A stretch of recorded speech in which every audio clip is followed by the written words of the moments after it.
Bismillahirrahmanirrahim. Exercise 4.2 Linear Algebra UET Peshawar summer classes. इस exercise के हमने क्वेश्चन करने हैं 1 to 8 को। तो सबसे पहले क्वेश्चन आपको क्या कहता है? कहते हैं कि all polynomial is exactly 2 degree. Exactly 2 degree का क्या होता है? A X square plus B X plus C. ये सेकेंड डिग्री पॉलिनोमियल होता है। ठीक है जी, इसको बोलते हैं सेकेंड डिग्री पॉलिनोमियल। कहते हैं कि फर्स्ट ऑप्शन क्या है कि ये क्लोज नहीं होता अंडर एडिशन के। लेकिन आप लोगों ने एक बात नोट करना है, जब नॉट की बात होगी तब आपने एक एग्जाम्पल सोचना होता है कि ये क्लोज नहीं होता। तो मैं एग्जाम्पल के तौर पर क्या लेता हूं कि एक पॉलिनोमियल ये लेता हूं, इसका नाम रख देता हूं P of x x square plus 1। ये सेकेंड डिग्री पॉलिनोमियल है क्योंकि इसका मैक्सिमम पावर 2 है। ये भी एक सेकेंड डिग्री पॉलिनोमियल है क्योंकि इसकी डिग्री क्या है? 2 है। यानी दोनों P2 ऑफ x को क्या करते हैं? बिलोंग करते हैं। अब हमने नॉट क्लोज शो करना है, तो मतलब इसको उन दोनों को ऐड कर देंगे। जब आप इन दोनों को ऐड करेंगे तो इसका रिजल्ट दोबारा P2 ऑफ x में नहीं जाएगा। चलो ऐड करते हैं। P of x plus q of x. P of x की वैल्यू पुट कर दी, क्यू ऑफ एक्स की वैल्यू पुट कर दी। Minus x square plus x square cancel होगा। 1 प्लस 1 से क्या निकला? 2 निकला। इधर तो कांस्टेंट आ गया, यानी आपका एक्स स्क्वायर नजर नहीं आ रहा। तो इस वजह से हमने क्या किया था कि नॉट बिलोंग, यानी नॉट क्लोज होगा अंडर एडिशन।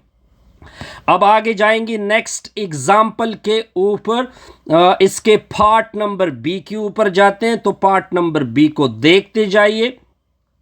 कहते हैं कि v is not close under multiplication.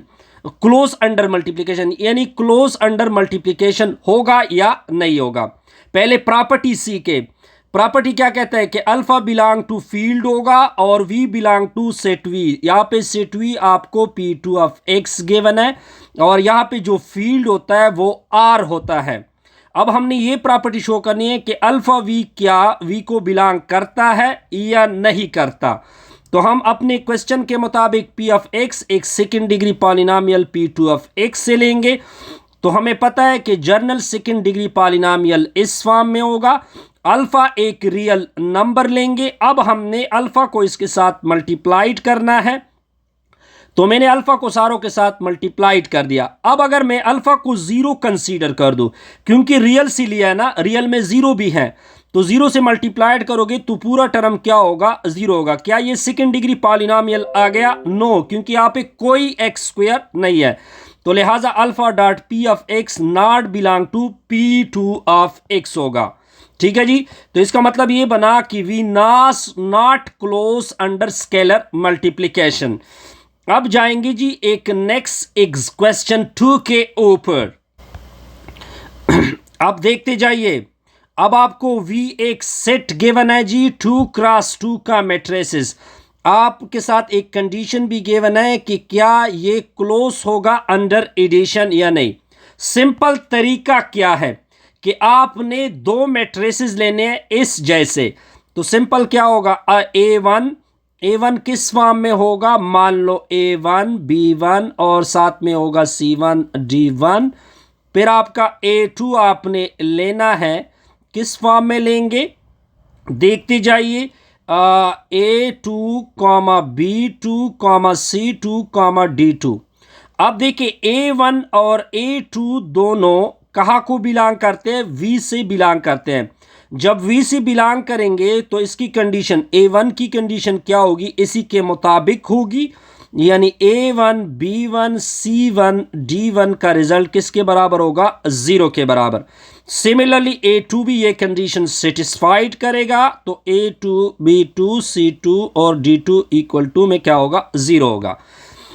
अब हमारा क्लोज अंडर एडिशन का मतलब क्या होगा कि ये दोनों तो V से हैं। हमने ये साबित करना है कि क्या A1 प्लस A2 बिलोंग करेगा V1 और V2 को कि नहीं। पहले इन दोनों को ऐड करते हैं। इन दोनों मैट्रिसेस को ऐड करोगे तो फर्स्ट मैट्रिक्स A1 A2 के साथ ऐड होगा, फिर आपका B1 B2 के साथ ऐड होगा, फिर आपका C1 C2 के साथ 8 होगा, फिर आपका D1 D2 के साथ 8 हो जाएगा। यहां तक पॉइंट क्लियर। अब हमने अगर ये कंडीशन सेटिस्फाइड कर दी, इस जैसी कंडीशन, तो क्लोज होगा, अदरवाइज नॉट क्लोज। अब A की जगह A1 प्लस A2 है और B की जगह B1 प्लस B2 है। C की जगह क्या यूज हो रहा है? C1 plus C2। D की जगह यूज हो रहा है D1 प्लस D2। आगे रिजल्ट को देखें तो आप देख सकते हैं कि A1 जस्ट अ मिनट, अब आप देख सकते हैं, अब अगर आप इन सारों को आपस में मल्टीप्लाइड करेंगे तो आपका रिजल्ट क्या होने वाला है? 0 होने वाला है। देखिए, आपकी टीचर ने कहा हुआ है कि 0 के बराबर है, लेकिन मैं कहता हूं कि ये 0 के बराबर नहीं आता। ठीक है जी, क्योंकि अगर आप इन सारों को प्रोडक्ट कर दे, फिर आप इसमें रिजल्ट को प्लग कर दे, तो ये 0 के बराबर नहीं हो सकता। तो लिहाजा A plus V does not belong to V. ये पॉइंट आपको क्लियर होगा। अब आ जाते हैं जी इसकी बी पार्ट की तरफ। तो इसके बी पार्ट को हमने क्या करना है? प्रूव करना है। तो इसका बी पार्ट देखते जाइए। बी पार्ट क्या है? Is V is closed under scalar multiplication. V is close under scalar multiplication. तो क्या ये क्लोज होता है स्केलर मल्टीप्लिकेशन में या नहीं? अब इसको देखेंगे तो देखते जाइए, सॉल्यूशन को देखें। अब आपने सबसे पहले काम क्या करना है? सबसे पहले आपने मैट्रिक्स ए लेना है। मैट्रिक्स ए जो है वो वी से होगा। जब ये वी से होगा तो इसकी फॉर्म ये थी, ए बी सी और डी होगी। ठीक है जी, और इसका कंडीशन क्या होगा? A B C D equal to में 0 होगा। अब आपने कोई अल्फा लेना है जी, वो फील्ड से होगा, यहाँ पे फील्ड रियल है। ठीक है जी, और ए तो वैसे भी क्या है? वी से है। हमने ये साबित करना है कि अल्फा वी बिलोंग करेगा वी को कि नहीं। तो हम अल्फा ए पहले फाइंड करेंगे। अल्फा मतलब अल्फा को सारों के साथ मल्टीप्लाइड करोगे, alpha B, alpha C, alpha और डी। अब देख सकते हैं जी कि कंडीशन के मुताबिक alpha A into alpha B into alpha C into alpha D equal to में 0 करना है। तो अल्फा अल्फा सारे मल्टीप्लाइड होंगे तो अल्फा की पावर 4 ए बी सी और डी आएगा। अब अगर अल्फा 4 इसकी वैल्यू तो हमें पता है मैट्रिक्स से कि इसके रिजल्ट 0 के बराबर होगा। तो ये पूरा रिजल्ट किसके बराबर हो गया? 0। तो hence V is close under, hence V is closed under scalar multiplication. V is close होगा अंडर स्केलर मल्टीप्लिकेशन। ठीक है जी, ये पॉइंट भी ओके हो गया। अब जाते हैं जी नेक्स्ट पार्ट की तरफ। तो नेक्स्ट पार्ट इसका क्या है? What is the zero vector in V? What is the zero vector in V? कि वी में जीरो वेक्टर क्या होगा? ठीक है जी, अब आगे देखते जाइए। अब आगे हमने जीरो वेक्टर को बताना होगा जी कि जीरो वेक्टर इसमें क्या होगा। अब देखिए, ए मैं वी से लूंगा। अब मैंने इसी ए को जीरो वेक्टर बताना है, तो इसका मतलब है कि इसकी जगह कैपिटल ओ पुट होगा। तो इसका जीरो वेक्टर इस फॉर्म में होगा 0 0 0 0 0। अब ये क्या कंडीशन? ये A B C D equal to 0 वाला कंडीशन पूरा कर रहा है जी? बिल्कुल पूरा कर रहा है। ए की जगह 0, अगर बी की जगह 0, सी की जगह 0, डी की जगह 0 पुट किया जाए तो 0 इक्वल टू 0 होगा। ये इसका सिंपल आंसर था जी। अब जाएंगे जी इसके नेक्स्ट पार्ट की तरफ। Is V is a vector space, does every matrix A in have negative that in we.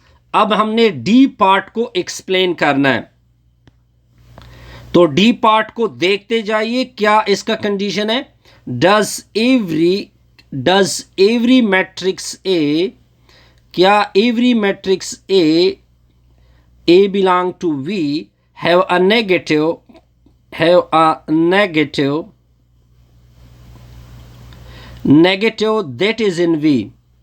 That is in V. अब हमने ये बताना है कि क्या इसका कोई नेगेटिव वेक्टर हो सकता है या नहीं हो सकता। तो देखते जाइए। अब मैं क्या करूंगा, पहले तो मैं मैट्रिक्स ए लूंगा। मैट्रिक्स ए आपका होगा ए बी सी डी।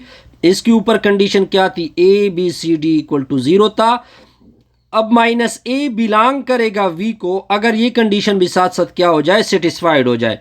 अब इस तरह करते हैं कि नेगेटिव मल्टीप्लाइड कर देते हैं, तो माइनस ए माइनस बी माइनस सी माइनस डी, कंडीशन के मुताबिक माइनस ए माइनस बी माइनस सी माइनस डी हो जाएगा।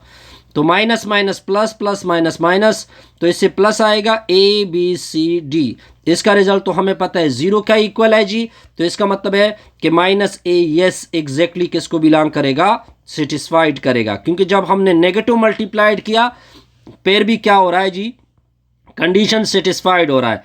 अब जाएंगे जी इसके ई पार्ट की तरफ। ई पार्ट क्या कहता है, is V is a vector space. क्या वी एक वेक्टर स्पेस हो सकता है? ठीक है जी। तो हमने सिंपल क्या आंसर देना होगा, तो हमने सिंपल इसका आंसर देना होगा, नो में आंसर देंगे। अब आप कहोगे कि क्या, क्यों? क्योंकि अगर आपने देखे A1 A2 बिलोंग कर रहा था V को, लेकिन A1 plus A2 not belong to V2 था, यानी नॉट क्लोज था। पहली कंडीशन सेटिस्फाइड नहीं हो रही थी, नॉट क्लोज अंडर एडिशन। यहां तक तो पॉइंट आपको बड़ा सिंपल क्लियर नजर आ रहा होगा। अब जाएंगे जी क्वेश्चन नंबर 3 के ऊपर। तो क्वेश्चन नंबर 3 को देखते जाइए कि क्वेश्चन नंबर 3 क्या कहता है जी। ये है अपना क्वेश्चन नंबर 03 है जी। तो 03 को देखते जाओ। अब आपको एक सेट गिवन है, यानी वी की वैल्यू है ए बराबर में ए इधर बी इधर 2b इधर डी, और ए बी डी कहाँ से बिलोंग कर रहा है, रियल से। ठीक है जी। आप अपना क्वेश्चन खुद देके अब जाते हैं जी इसके पार्ट नंबर ए के ऊपर। तो पार्ट नंबर ए क्या कहता है, इज वी इज क्लोज, क्या वी क्लोज है अंडर एडिशन, एडिशन के विद रिस्पेक्ट क्या ये क्लोज है या नहीं। तो सॉल्यूशन को देखते जाइए जी। अब देखिए इसी प्रॉब्लम को नेक्स्ट वीडियो में क्या करते हैं, कवर करते हैं। बहरहाल इतना मुश्किल भी नहीं है। तो हमने इस प्रॉब्लम का ये आंसर देना है कि क्या ये क्लोज है या नहीं। तो हम इस तरह दो मैट्रिसेस लेंगे, ए बी कहाँ से लेंगे, वी से लेंगे। अब आगे देखते जाइए, ए का फॉर्म क्या होगा, ए बी और 2b और डी होगा। बी की फॉर्म क्या होगी, इस तरह वैल्यू तब्दील कर दे, ए एफ 2f और g होगा। अब आगे देखते जाइए, मैं कहता हूं a प्लस बी वी को क्या करेगा, बिलोंग करेगा। अब आप कहोगे कि क्यों बिलोंग करेगा, वो देखते जाइए। तो a प्लस बी का पहले रिजल्ट निकालो, a प्लस ई होगा, f प्लस बी होगा, फिर नेक्स्ट क्या होगा, 2b प्लस 2f होगा, फिर d प्लस g होगा। अब हमने ये कंडीशन भी सेटिस्फाइड करनी है। कंडीशन हमारी क्या है, कंडीशन हमारी है, अगर मैं इसको देखूं, अब देखिए a प्लस बी होगा। अब देख सकते हैं a प्लस ई को छोड़ दो, b f प्लस बी होगा। इधर से 2 को कॉमन करोगे तो b प्लस f होगा, d प्लस g होगा। यहां तक पॉइंट क्लियर।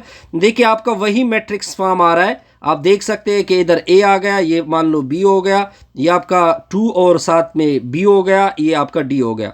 तो इसका मतलब है कि a प्लस बी बिलोंग करेगा v को। So close, so v is close under addition. Point clear sir, बिल्कुल क्लियर। अब जाएंगे जी नेक्स्ट पार्ट नंबर बी के ऊपर। तो बी पार्ट को देखते जाइए। बी का पार्ट क्या कहता है, इज वी इज क्लोज, क्या वी क्लोज है अंडर स्केलर मल्टीप्लिकेशन। अब हमने ये देखना है कि क्या ये स्केलर मल्टीप्लिकेशन में क्लोज है या नहीं। अब सॉल्यूशन को देखते जाइए। अब क्या करोगे, क्या आपने a को लेना है v से, तो a जब v से होगा तो फॉर्म मैंने बताई थी, a b 2b और d था। b और a b d कहाँ से होंगे, रियल से। अब हमने चेक करना है कि क्या अल्फा a b को बिलोंग करेगा कि नहीं। अब देखते जाइए, पहले अल्फ़ा ए फाइंड करते हैं, तो अल्फ़ा ए होगा, अल्फ़ा बी होगा, अल्फ़ा 2b होगा, अल्फ़ा डी होगा। अब देखते जाइए, अल्फ़ा ए बराबर है अल्फ़ा, इस तरह आपका क्या होगा, अल्फ़ा होगा, अल्फ़ा ए होगा, अल्फ़ा बी होगा, 2 को बाहर करोगे तो अल्फ़ा बी हो जाएगा, तो अल्फ़ा डी होगा। अब दोबारा देखिए, इसको मान ले ए, इसको बी मान ले, इसको डी मान ले, तो अल्फ़ा ए बिल्कुल वही मैट्रिक्स आ रहा है, तो ये भी वी को बिलोंग करेगा। ठीक है जी। अब आते हैं जी इसके सी पार्ट के ऊपर, तो सी पार्ट को देखते जाइए। What is the zero vector in V? What is the zero vector in V, कि इसका जीरो वेक्टर क्या होगा? ये तो सिंपल है, सारों को जीरो कर दो, सारों को क्या कर दो, जीरो जीरो जीरो। इधर मैं 2.0 अगर लिख दूं तो फिर भी जीरो होगा ना, तो जीरो, तो इसका जीरो मैट्रिक्स इस फॉर्म में होगा, या हम लिख सकते हैं 0 0 0 0। ठीक है जी, यानी सारी वैल्यू आपकी क्या होगी, जीरो होगी। अब जाएंगे जी नेक्स्ट पार्ट की तरफ। ये हम जाएंगे, नेक्स्ट पार्ट आपका क्या होगा, नेक्स्ट पार्ट आपका क्वेश्चन नंबर 4 की तरफ जाएंगे।